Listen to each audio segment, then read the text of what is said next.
Hey, what's up? This is Etsy456 here, and welcome back to day 79 of my 365-day challenge. In this video, we will be talking about Avengers Infinity War, aka day 19 of Marvel Month. So, what I'm going to do for this video is I'm going to basically explain what happens in the movie, and then give my thoughts on the movie, and then end it, because, there's a lot to cover in Avengers Infinity War, and well, I'll just go ahead and say what I think of the movie, and then call it a day, and then say what I want to say, like my thoughts on the movie, and then say what happens in the movie, and then just end the video. So I really like Avengers Endgame. I'm tired, if you can tell. I really like Infinity War. I think it's a really good movie. It's definitely a good encapsulation of all the different Marvel movies kind of converging with each other and helping all these characters get used to each other and the conflicts that arise from them and all of that jazz. And I just think it's higher up on the it's higher up on the Marvel movie list for me, and not just because it has all the heroes and stuff like that, but just of the way that its story is structured, the pacing that it has, because the pacing is consistent throughout the whole entire movie. And yeah, so let me know what you think of Infinity War in the comments below, and yeah, I will see y'all in the next video. Why am I doing an outro right now? Anyways, the third installment of the Avengers quadrilogy, even though it's technically not a quadrilogy, it's an anthology. Does not hold back in the slightest with the actions dealt within it, and I'll be talking about it in this video. The movie starts off with the people of Asgard looking for a new home after theirs was blown up by Ragnarok, but Thanos intercepts them. Killing almost everyone on the ship, they are looking for the Tesseract, aka the Space Stone. Heimdall dies, but before that, Hulk fights Thanos and fails horribly, and Heimdall sends him to Earth before ultimately dying. Loki tries to trick Thanos into stabbing him, but utterly fails and gets his neck stabbed by Thanos. And this is where we see the actual death of Loki. Thor, of course, seeing all of this, is mourning like everything that's going on. All the while, Thanos acquires the Space Stone, making his count 2, considering that he already got the Power Stone from Xandar. Bruce crashes into the Sanctum Sanctorum and says that Thanos is coming. Scene cuts to Tony and Pepper, and they are talking about having a kid when Doctor Strange comes out of nowhere and recruits Tony, telling him that the fate of the universe is at stake. They learn about the Infinity Stones, and what they do, and why they should, stop Thanos.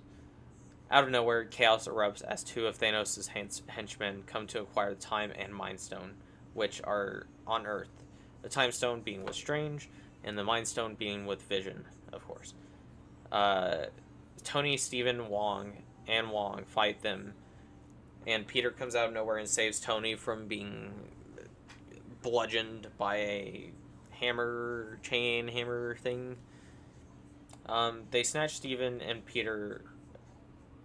If I can read what I'm typing, they snatch Steven as Peter and Tony sneak onto the spaceship that they came in, which is now leaving to take Doctor Strange to Thanos.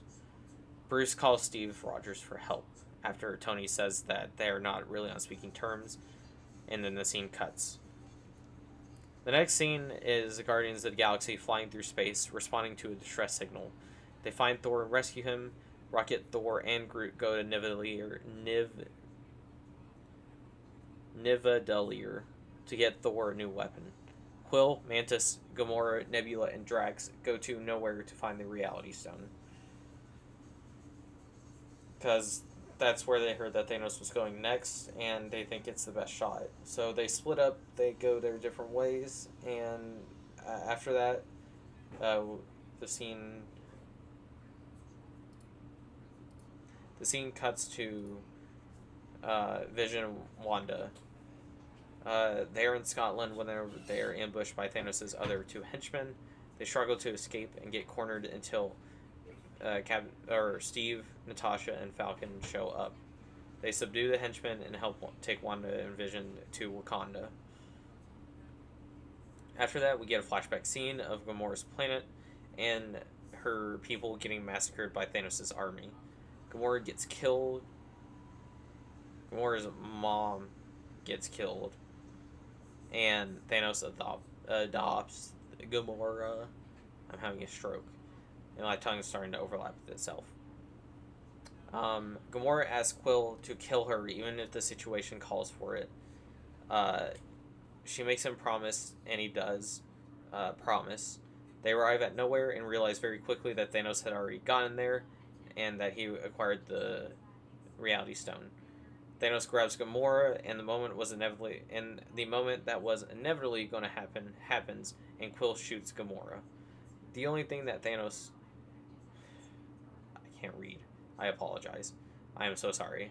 The only thing is that Thanos already got the Reality Stone and turns the blast from Peter's gun into bubbles. Thanos then has admiration for Quill, saying that he likes Quill, and the two vanish.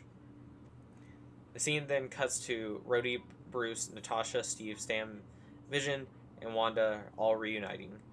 They talk about what to do with the stone, and Vision suggests that they destroy it. Of course, they don't like the idea, and it's not until Bruce suggests that they extract the stone from Vision's body that they have a formidable plan. And then they actually head to Wakanda. T'Challa gives Bucky his arm back, and they realize that they'll need all the help they can get. The scene cuts to Strange about to get dissected. Tony realizes that Peter is on the ship with them as they figure out a plan to save Strange. They blast a hole in the ship, and the henchman dissecting Strange gets blasted away. Once they are safe, they bicker about what they need to do, and then they eventually plan to take the fight to him.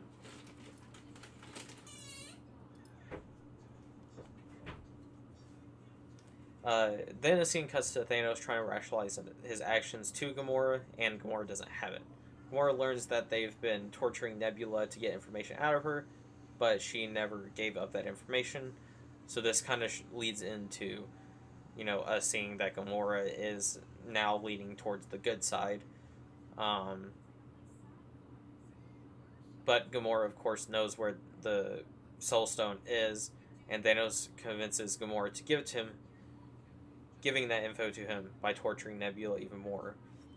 Of course, it works, and we learn that the Soul Stone is on Vormir, a planet at the center of the universe and all of existence.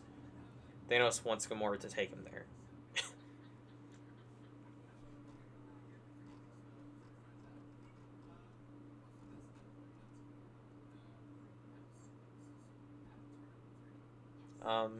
The scene cuts to Thor with Rocket and Groot.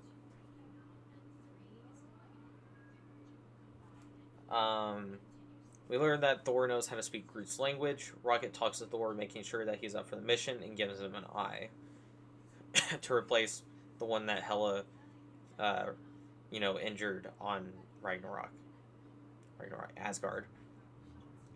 They arrive at Nidavellir and find out that the star has died out and the rings are frozen. We learn that Eitri, the blacksmith that made the gauntlet, had his fingers melted into the shape of fists so that he couldn't forge anymore, and that all the other dwarfs are dead. Eitri also, of course, forged, Thanos' gauntlet. And yeah. The scene cuts to Strange, Peter, and Tony landing on Titan with a rough landing.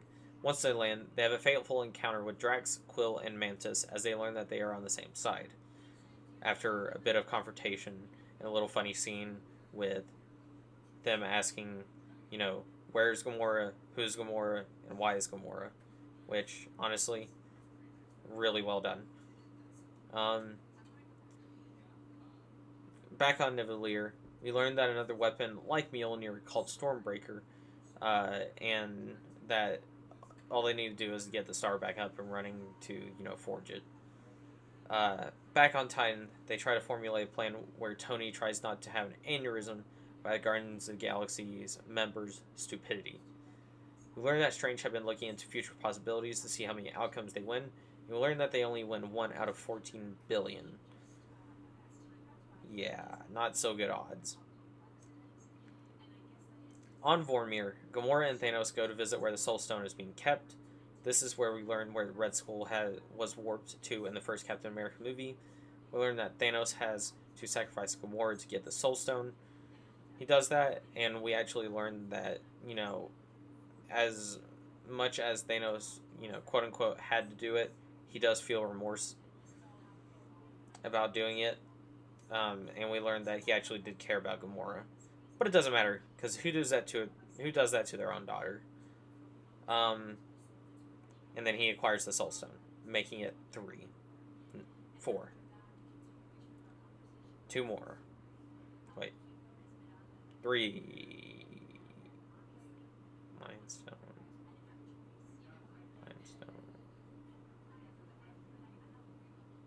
4.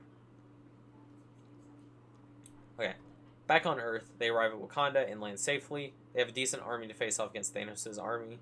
They go in to talk about Vision and learn that Shuri can do it, but she'll need a lot of time. Unfortunately, they are interrupted by the Chitauri as they are sent to the surface of the Earth to acquire the Mind Stone. The scene cuts back to Nivellir, showing them getting the rings back in working order, but the iris of the machine breaks, so Thor has to keep it open with his own strength. Then it cuts back to Wakanda. They line up to face Thanos' army. Tension rises as both sides prepare for battle as the Chitauri charge at the barrier protecting Wakanda. Once they break the barrier, that's when they decide to open it to minimize the risk of them getting to Vision, because they started, as soon as they started realizing that they can go in there without dying, they just start running around the circle, around the dome. But once they open up the barrier, all hell breaks loose as both sides charge at each other. Thor pulls open the iris and takes the front of the star's power. He keeps it open just long enough for the cast to be made and basically, passes out. And the only way to, wake him up is to, he needs the Stormbreaker. So, what does that mean? What does that mean? The axe needs a handle. So Groot makes one from his own arm, and this resurrects Thor.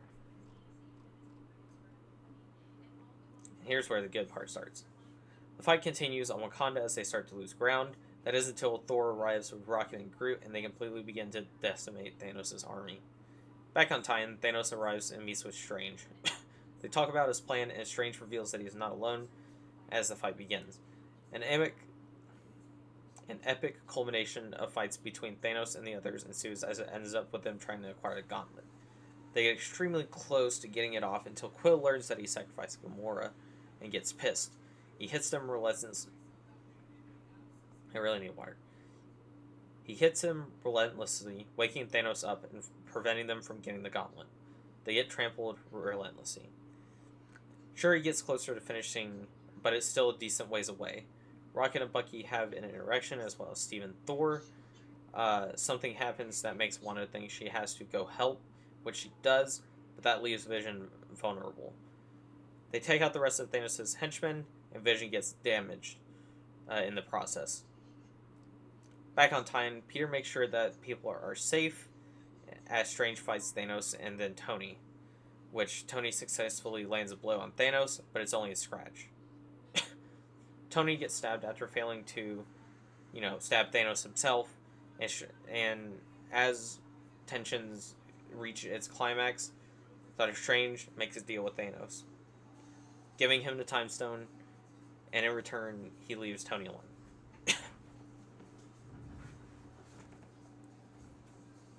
He does so, acquires the Time Stone, and Thanos goes to Earth. On Earth, Wanda and Vision make the realization that it's too late and that she needs to destroy the stone. They try to fight Thanos, but they are horribly not strong enough. Like, there was no chance at all. I mean, the only person that could possibly stand a chance against him is probably Vision and Wanda. But Like, they were dealing with their own emotional stuff. Wanda, after a heartbreaking scene, destroys the stone and saves the universe. At least that's what we think, until Thanos uses the Time Stone to reverse time to before the Mind Stone was destroyed and takes it.